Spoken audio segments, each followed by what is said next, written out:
अस्सलाम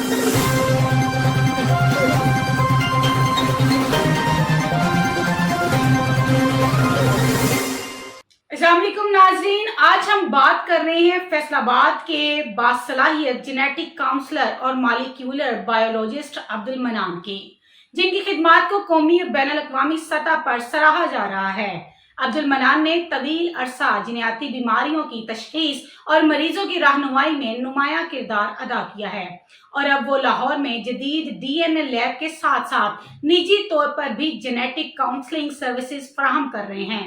अब्दुल मनान ने फैसलाबाद के Punjab thalassemia and other genetic disorder institute में हजारों मरीजों और उनके अहले खाना को रहनुमाई फराहम की। फिलहाल वो लाहौर में एक DNA लैब में तैनात हैं, जहां जदीद जिन्याती तहकीक और बीमारियों की तशखीस पर काम कर रहे हैं। उनकी तहकीकी मज़ाबीन बैनुल अक़वामी साइंसी जराइद में शाया हो चुके हैं, जबकि बड़े अस्पताल और फाउंडेशन भी मरीजों को दुरुस्त जेनेटिक मशावरत के लिए उनके पास रेफर करते हैं।